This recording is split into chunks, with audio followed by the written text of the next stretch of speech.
Hilchos Shechitah Perek Shvi, the laws of slaughter, ritual slaughter, chapter 7.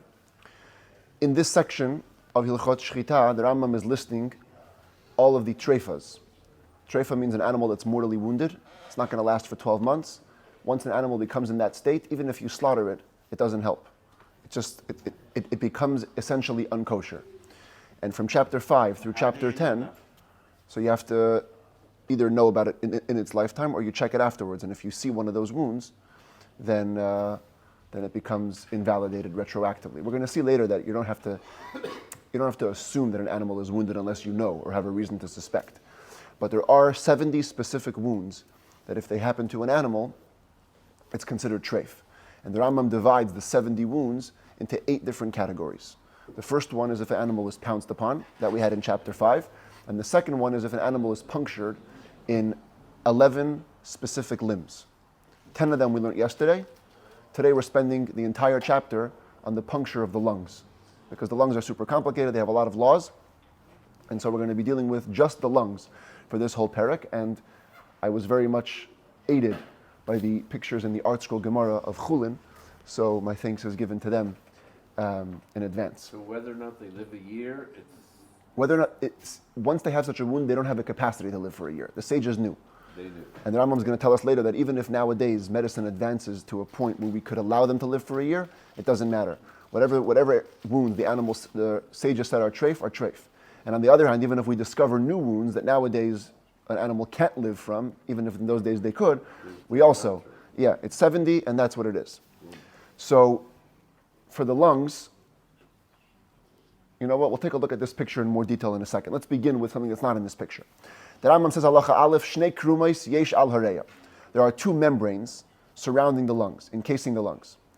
And we know this even today in modern anatomy. They call it the visceral pleura, if that's helpful. That's like a whitish outer membrane, much looser. It surrounds, it encases the lungs. And then you have what's called the inner membrane. It's very red.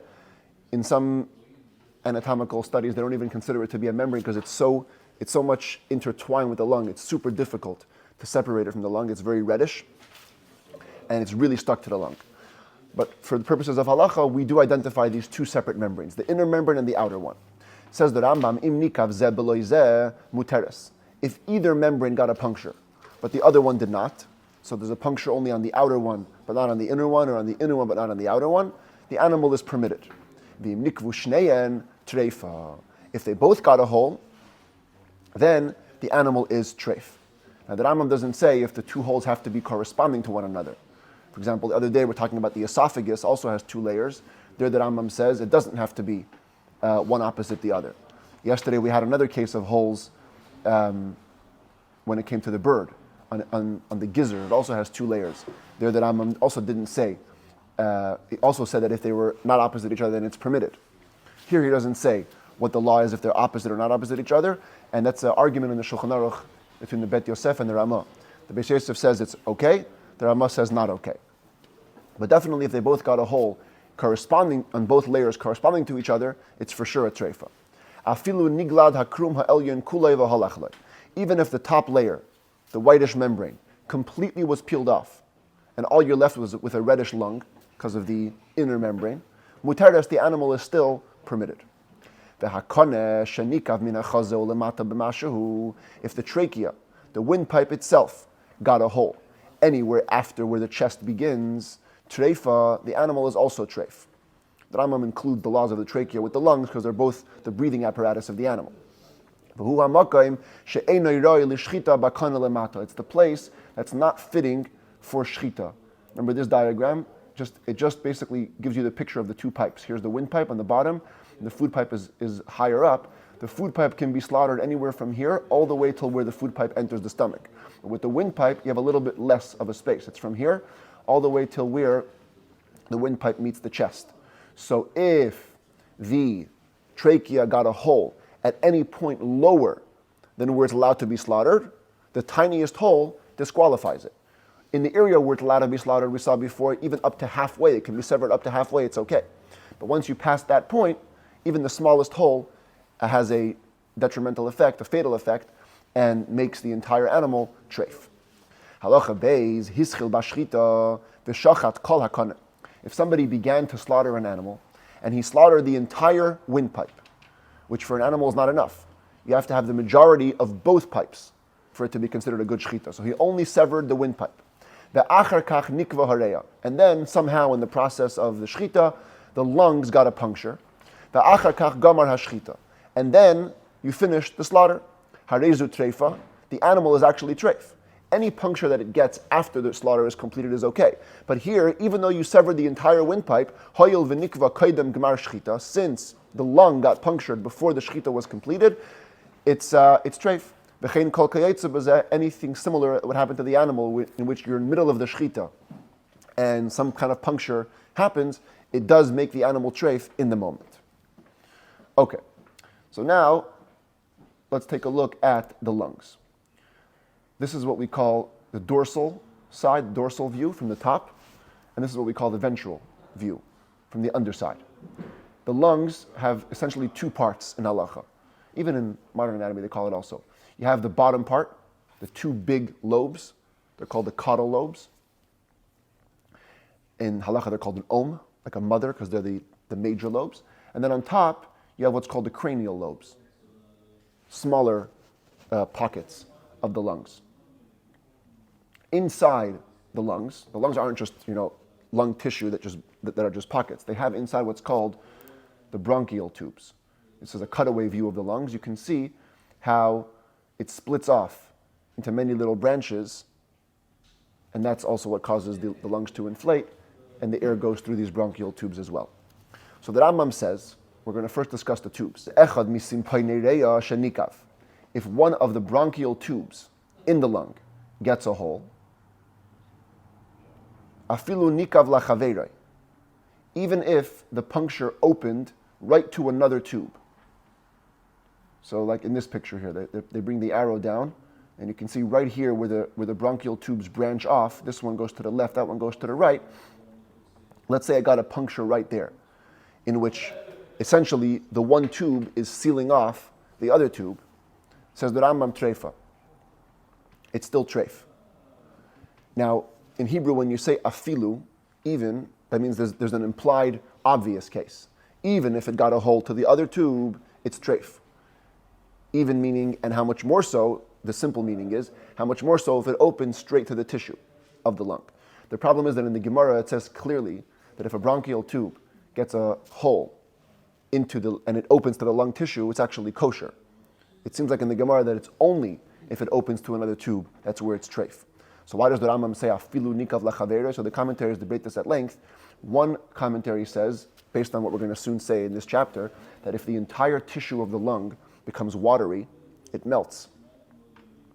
Then, if the tube opens to the open airspace of the lung tissue, then that's what the Rambam meant by even. Not only if it opens up to nothingness, when the whole lung became watery, but even if it opens up to a tube, which is tougher and stiffer, it doesn't seal it well enough. The Kesef Mishnah quotes an alternative version of the Gemara where it seems like he's contrasting an open tube to something that could puncture that's found in a tube. So if something is found in a bronchial tube, it would make it treif because it probably made a hole on the way in.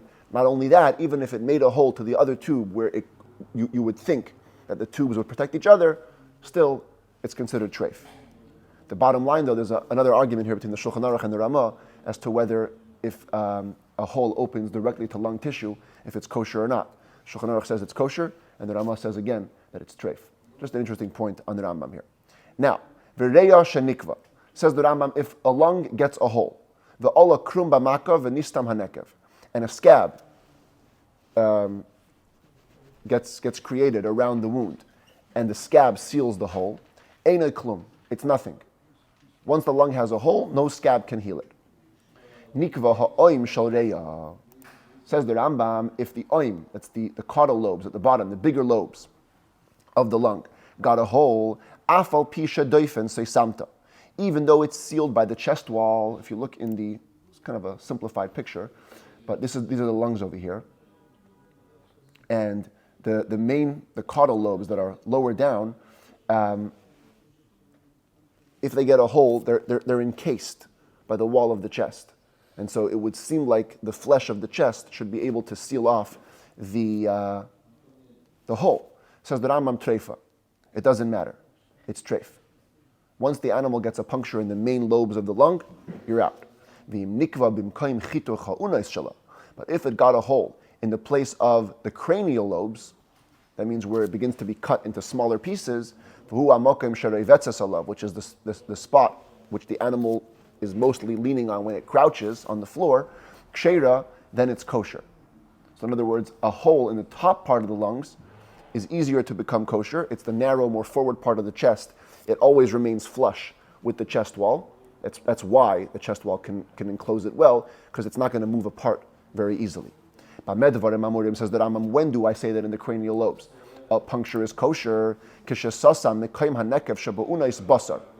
If the part of the chest that was covering the hole was meat. See, the lungs are encased by the rib cage. I should have put a picture of this so you'll be able to see it easier. But the lungs are encased by the rib cage. The rib cage, of course, is a series of ribs, and in between there's flesh. So if the meat of the animal is what's sealing the hole in the lung, that's when a hole in the cranial lobe is okay. But if the hole is leaning on a bone, in other words, the rib, eine megan. Because the bone is stiff, we had this concept already yesterday, stiff things don't really seal well. And therefore, it's not going to protect the hole. If it's stuck to a combination of the rib and the meat, then it's okay. As long as there's some meat involved in sealing the hole, it's fine. Says the Rambam halacha hey. What we just said in the last two halachot is if you know that it got a hole, you know the lung was punctured, those are the laws, the difference between the big lobes and the small lobes. What if you slaughter the animal, and when you open it up, you see that the caudal lobe, the main lobe at the bottom, the big ones, are stuck to the chest wall, but you don't know if there was a puncture or not. We're going to have a whole thing on this in chapter 11. It's called sircha. Sircha means an adhesion. If the lung is stuck to another part of the animal, there's a question as to maybe it was punctured, and because it was punctured, some of the fluid oozed out and caused the lungs to stick to the chest wall. On the other hand, there may have been a wound in the chest wall that would have caused the adhesion to the lungs. So we don't know, because the puncture is only problematic in the lungs, not in the meat. All you see now is the lungs stuck to the chest, and you don't know if there's a hole or not. Bein shehelas tzmachim. Bein shaloi hela, says the Rambam, whether you see blisters or sores around this hole, this adhesion, whether you don't see any blisters or sores, chayshishin la shema nikva. At this point, we have to worry that perhaps the lungs got a hole, and that's where the adhesion came from. The ketzad oisin ba. So what do you do to determine whether it's kosher or not? Mefarkin oisa min hadaifen. We very carefully separate the lungs from the chest wall. V'nizharin ba shaloi tinakev. Being very careful that it shouldn't get a hole right now, then we'll lose track of whatever happened. The Talmud actually says you should use a very thin, sharp knife. That's a good way to cut apart the lung from the chest. And then you have to determine the following.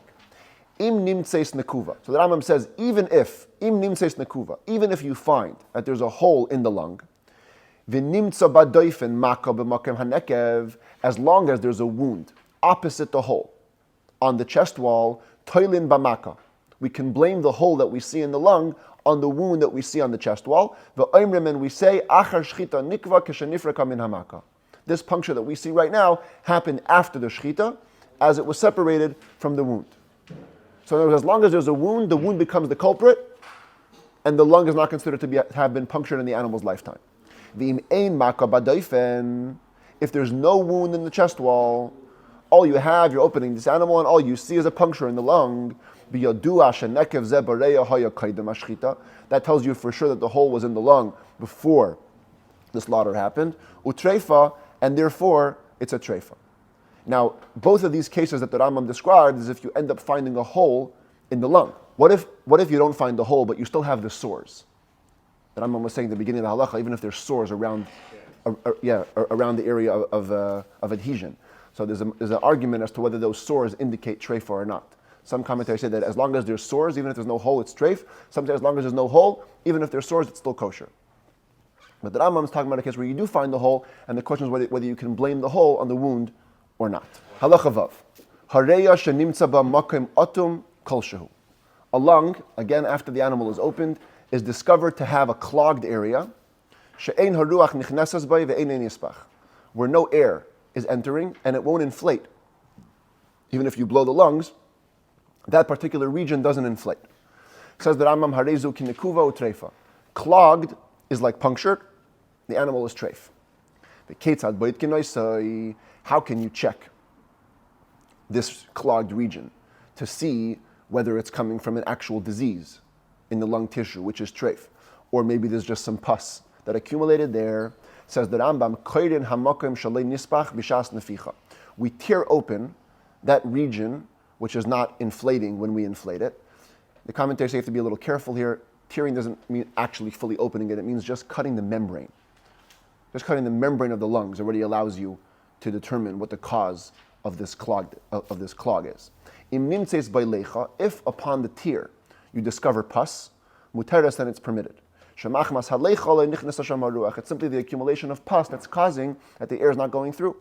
But if you don't find any pus, nothing to blame it on. So now, since you've cut open the membrane, you can more easily test the power of inflation. You put on that area of the tear some spit, maybe a little straw or a feather, and now you blow up the lung. If you feel that feather or that straw or that spit fluttering, then it's kosher. That means that really the air has reached there. Just for whatever reason, it wasn't fully blowing up. But if even after you tore the membrane and you put the thing in front of it and you're blowing into the lung, it doesn't even flutter, then it's treifa. Because then this is for certain that the air is not coming through there. There's clearly a disease in the lung, and therefore it's not kosher. Halacha zayin. You have a lung where you hear some kind of a sound when you blow it up.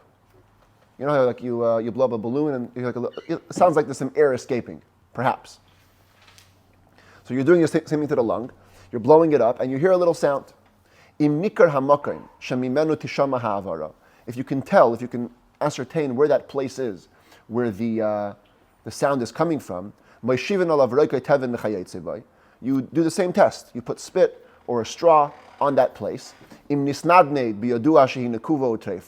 the opposite. If it flutters, that means that it's punctured and it's treif. And of course, if it doesn't flutter, then it's okay. If you cannot tell where the air is escaping from, you can't put your finger on it. Like you do today in the tire store. You put it into warm water and you blow it up. If the water bubbled. Treifa, because there's a hole, the animal is treif. V'im lav, if not, then we say that it's kosher. How do we explain the noise? Says the Rambam, biyodua shakrum hatachton bilvad nikav. What happened is, we can know for sure that it was only the lower inner membrane of the lung that got a puncture. V'haruach tinhag bein shnei akrumais, and the air is escaping between the two membranes. And that's why you have this little hushed sound when you're blowing it up, not because there's a full-fledged puncture, but because there is a puncture on the lower level, which isn't making it to the higher level. And that, as we said in halacha number 1, is totally kosher, and this is the way to ascertain that your lung is kosher. A huge principle. You can always carry this principle with you. Anytime you inflate a lung in warm water and the water doesn't bubble, it's complete from all holes. In other words, this test is a leniency test. It's a way to figure out that your lung is kosher. Halacha test. If a lung becomes completely watery, like a jug of water, you can feel you're holding the lung and you turn it this way, that way, and you hear the water like literally swishing back and forth. But strangely, the outer membrane is complete. There are no holes, so it hasn't disintegrated. It's just on the inside it's gotten rotten. So here's the thing. So long as the bronchi are standing in their place and haven't disintegrated, it's only the tissue that became watery, then it's kosher. But if even one bronchial tube disintegrated, it's treif. Ketzad oisin. How can you know? You're holding a lung from the outside. How are you going to guess if the bronchi disintegrated or not? So the Rambam says there's a very established test. Noik v'noisa, you puncture the lung. And you pour out this watery liquid into a glazed utensil. It needs to have a glaze which allows for a little more shininess and will allow you to see the contents more clearly. If you see white strands in the liquid, that's a sign that the bronchi have become disintegrated and it's treif. If not, all you have is the flesh, the lung tissue that's become disintegrated and it's kosher. Could the animal have lived with the liquid in the lungs? Yeah, that's what we're saying. Anytime we say it's kosher, that means that the animal could have lived for more than 12 months. Again, it could have been fatal in a different way. It could have died after 12 months. The point is this 12-month framework wouldn't have been established. Halacha Yud, Reya shenimtzu ba avabuais, a lung upon which you discover boils, little blisters. Im hayu maleim ruach, if those blisters were full of just air, or mayim zakim, or clear liquid, or lecha hanimsheches kidvash v'chayetze bahen, or a thick texture pus, like honey, or lecha yevesha v'kasha afilu ke'even, or hard pus, it hardened like a stone. Harezu muteres, in all those cases, the blisters are kosher, they're not an indication of treif. V'im nimtzeis bahen lecha srucha, but if you find putrid pus, it's liquidy and it smells really bad, or smelly or murky liquid, harezu treifa, that's treif. That's bad pus, it would have fatally destroyed the animal. Now, whenever you pull out the pus from this little boil and you're taking it out to test it, you also have to check the bronchi, the bronchial tube that's right under it, because we saw in halacha number 3 that if one of the bronchial tubes gets a hole, the whole animal is treif. So while you're checking the boil for proper or improper liquid, you also must check the bronchial tube for a hole or not. Halacha Yud Aleph Reya shenimtzu ba shtei avabuos, smuchei zu lezu, a lung upon which you discover 2 bubbles right next to each other. Treifa. That's certainly treif. Shahadavar karev harbe sheyesh nekev beinayim ve'ein lahen derech bedika. In this case, it's very, very probable that there's a hole on the lung in between those 2 bubbles. That's where the bubbles came. They gathered around the hole. And there's no way to check it. As the Talmud explains, in this case, it's very, very difficult to cut apart the blisters, and even what you'll reveal is not going to tell you about the puncture under them on the lung. If it's actually really 1 boil, but it just seems like 2. There's like a depressed seam between the 2, like making it look as if there's 2 little bubbles, but it's actually 1 bubble. What we do is we puncture one of them. If the fluids from the other pour into this one, it's indeed 1 bubble and it's permitted. If not, then it's treif. A lung which disintegrated. Treifa, that's treif. What is a lung which disintegrated? Ketzad, what does that look like? So this is actually a story that happened in the Talmud. The Rambam just describes it as a halacha, but in the Talmud it's described as a story. They opened up the animal, they found the lung looking complete. The minute they picked it up to hang it, it came apart.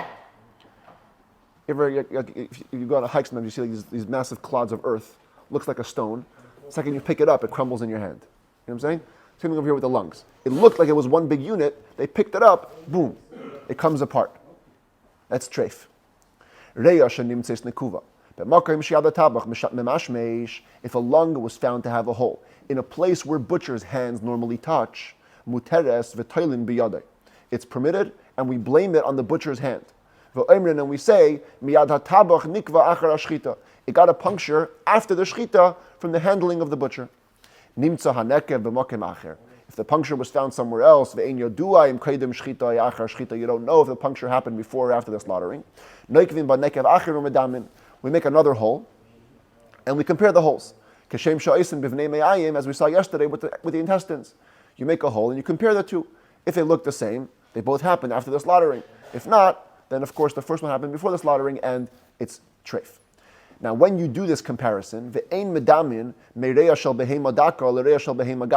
you cannot compare from a lung of a small animal, an ovine, to a lung of a large animal, a bovine, ox, and a goat, let's say. You have to compare small animals to small, bigger animals to bigger. Nimtza hanekev be'echad min ha'avabuais, if a hole was discovered on a blister, on a lung, harei zu treifa ve'ein oimrin nikev avabua acher v'narech. At this point, it's treif. You cannot say, let's make a puncture in another blister and we'll compare. She'ena davar nikar. Somehow, scientifically, it was known that punctures in blisters cannot be compared. Punctures on the lung tissue itself could be compared, but on blisters they could not be. Halacha yudalid machat shenimtzeis bereya. If you discovered a needle in the lungs, but you need to know if the needle made a hole in the lungs. We inflate the lung. Im lo yatsa mimena ruach, if no air escaped, that means that the needle entered through the bronchial tubes, it fell down the trachea into the lungs, it reached the bronchi, but it never punctured them, and therefore it's okay. Otherwise, of course, if there is a puncture, and the needle made a puncture, we assume it came from the digestive tract. If the lung was cut open before you had a chance to inflate it, and that's when you found the needle, now you cannot do the test of inflation, so it's automatically forbidden. Because it's very probable to assume that an animal, that the needle made a hole as it came in from the outside, it came down the digestive tract, made a hole in the intestines, and entered the lungs. Now, you tell me logically, if the second case was where it was cut open, that's why you couldn't do the inflation, only in the first case, that means that the first case it wasn't cut open, you were able to blow it up. So how did you find the needle inside? So the Kesef Mishnah says one of two interpretations. Either you felt it, you were feeling the lung and you felt the needle, you didn't actually see it, or the cases where you blew it up and then when you opened it you found the needle. So retroactively, the fact that you blew it up and there was no air escaping tells you that it's a kosher lung. Halacha tezvav toilaz shahoisa bareya, a parasitic worm that was in the lung. V'nikva v'yatza, and it punctured the lung and it went out. And now upon examination, you're the butcher, and you see the parasitic worm puncture the lung. The question just is, when did it make the puncture? We don't care that there's worms growing in the lungs. The question is if the hole was made before Shechitah or after. So by default it's permitted. Because the presumption is that after the animal was slaughtered, this worm can feel that it's no longer going to be able to nurture off this lung, so it punctured the lung to go out. It wouldn't do it during the animal's lifetime. Yesha Mara, says the Rambam, there are certain discolorations. That if a limb changes to that bad color, harehu kenakov, we consider the discoloration to be like a puncture. Because once flesh will change its color to this color, it's considered dead meat, as if that discolored meat is no longer extant. And we see this concept by tsarat, by lesions on the skin. Whoops, here's the verse. It says, Umichias basar chai bas es. There was an area of live meat on the lesion. We'll see this in book 10, all the details. But the point is, the Torah calls it live meat. Or the next verse, Uvayim heirais by basar chai. The day you see live meat, basically means healthy skin. It becomes impure for those laws. Miklal, this implies sheshara basar shenishtana einei chai. The flesh that underwent discoloration through the lesion is not considered to be live meat. Live meat is only healthy meat, healthy skin. If it's unhealthy skin, it's considered dead. So therefore, the same way when it comes to tsarat, we have this principle. Also when it comes to animals, certain flesh, if they get certain discolorations, they're considered to be gone. They're not counted. And the same thing applies to the lung. It says the Rambam, a lung who became discolored, bein mare kula, bein mare miktsasa, whether completely or partially, im nishtanes lamare hamutar, if it changed colors to a permitted color, and we'll soon see the list of those. There are 4 permitted colors. Afilu nishtanes kula muteres. Even if the entire lung was recolored, but it's a permitted color, it's permitted. Nishtanes lamare ha'asr afilu kolshehu, but if it changed to a forbidden color, and we'll soon see there's 5 forbidden colors, even the smallest amount, treifa, the whole animal is treif. Because a problematic discoloration is like a hole, as we just explained. So what are the colors? Says the Rambam, the chamesh mares asurais yesh bareya. There are 5 forbidden colors on a lung. The Eluhain, they are the following. Shechitah kidyai, black like ink, and the commentaries say it needs to be dried ink. When we learned the laws of tefillin, we showed a picture of this. They used to dry out blocks of ink, and then you put it into water, and then it will become liquid. So black like dry ink, or yeruka ke'en kshus, or greenish yellow, like hops, or ke'en chelmein beitza, or yellowish like a egg yolk, or ke'en charia, or like safflower, which is reddish here, or kemare habasar, or like regular meat looks, a lighter red. The charia, what is safflower? Hu hatzeva shetzevim bayabgadim. It's a dye that was used for clothing, to dye clothing. It's like red hairs turning a little bit to yellowish, as you can see over here, kind of like orange. This is a safflower in the bowl. Here are the little strands that you pick out from the safflower that are used to make dye. They're reddish, turning to yellow. Halacha yudches. So those 5 are for sure forbidden. Now we have a middle ground. Nimtses ke'en chariyos shel dekel. If you find the color of the lungs to be like tough palm branches. Oyster naisa misafek. We forbid it out of doubt. Shazek karev lamare ha'asr, because it's pretty close to being a forbidden color. The chol amare sa'ilu. Now, all of these discolorations, ein oystrin bahem ad sheneifchin oisa umemares ba biyadai. Just seeing it is not problematic. You need to first inflate the lung, massage it with your hand a little bit. That could remove the discoloration. Im nishtanes lamare hamutar, if after the inflation and the massage, the color changes to a permitted color, then it's permitted, mutares. V'im amda be'eina asura, if it stays in the original color, the bad color, then it's forbidden. Arba mares mutares yeshba. There are 4 permitted colors, even if the lung is discolored, but if it's one of the permitted colors, it's okay. The Eluhain, they are the following. Shechitah kikchayil, dark blue, like, how do you pronounce the word? A-Z-U-R-E. Azure. Yeah, azure. A dark blue, like over here. Eye paint was usually this color. Oyuruka kechatzir, or green like a leek. The top part, the dark green. These are leeks. Oyaduma, or just a simple red. Oykemare hakaved, or the color of a liver. These are no problem discolorations. Even if the entire lung was covered with spots or dots, arba mares elu, of these 4 discolorations, harezu muteres, it's all permitted.